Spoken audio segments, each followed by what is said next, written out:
tu es en train de produire quelque chose dans le monde des esprits.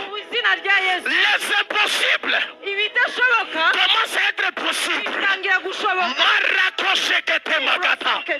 Oriana amaka sufeta. Alléluia. Avance.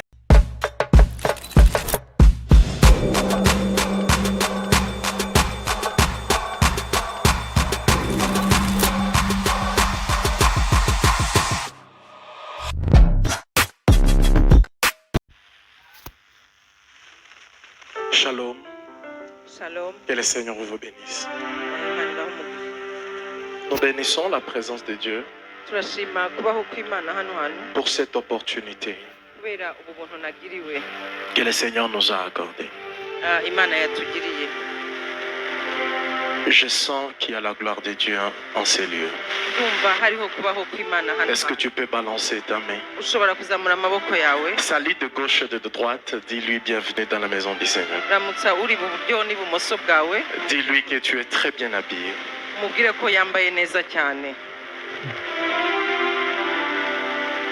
Wow. Aujourd'hui,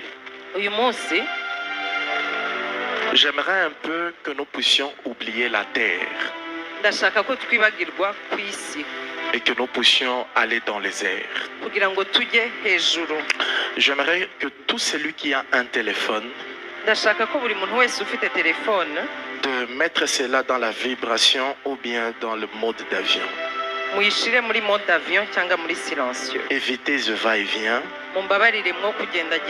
et écoutez le message. Ça va changer ta destinée.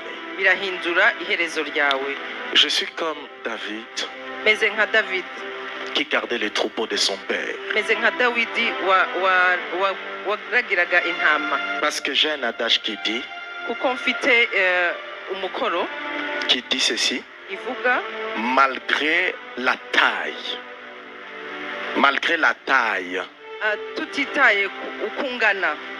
et la petitesse de David,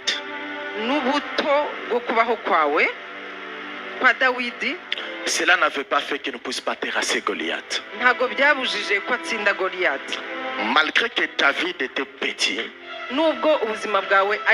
mais le Dieu de David n'était pas petit. C'est pour autant dire ceci: tu n'es pas petit. Aujourd'hui, il y a quelque chose que le Seigneur va changer. J'aimerais t'informer une chose. Oubliez celui qui est à côté de toi. Considère-toi devant Dieu.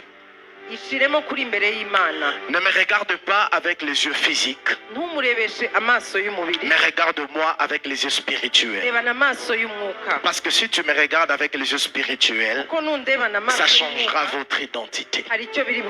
Plusieurs personnes sur la terre n'ont pas pu supporter la présence de Dieu dans leur vie Vous savez pourquoi? Parce qu'ils étaient distraits.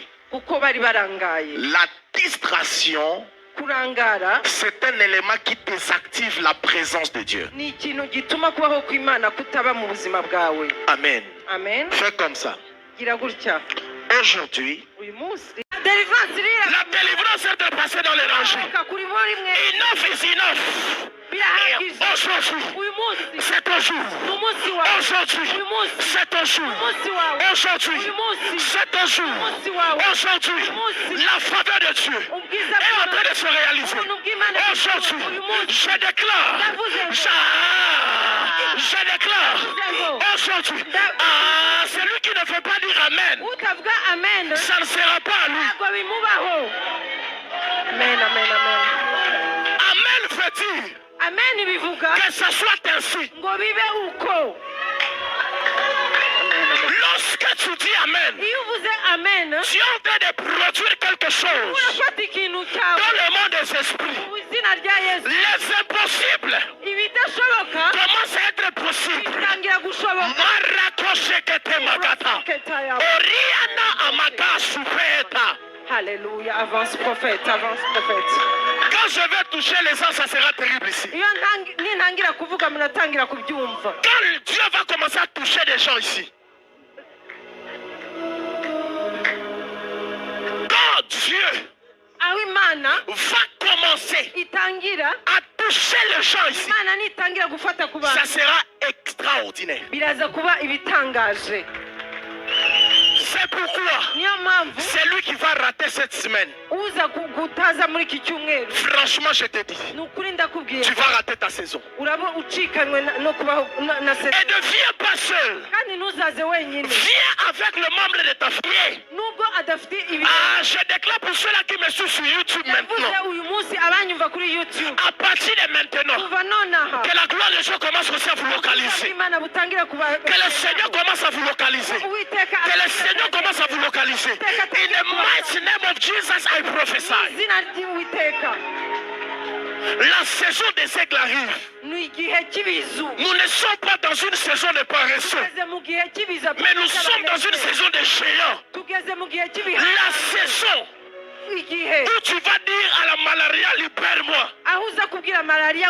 Et la malaria te libère. La saison où tu vas dire à la sorcellerie, libère-moi. Et la sorcellerie te libère. C'est une saison où tu seras millionnaire en dollars. C'est une saison où tu seras milliardaire en francs rwandais. Le franc rwandais, c'est un esprit. L'argent, c'est un esprit. Comment l'argent peut entrer dans la bouche du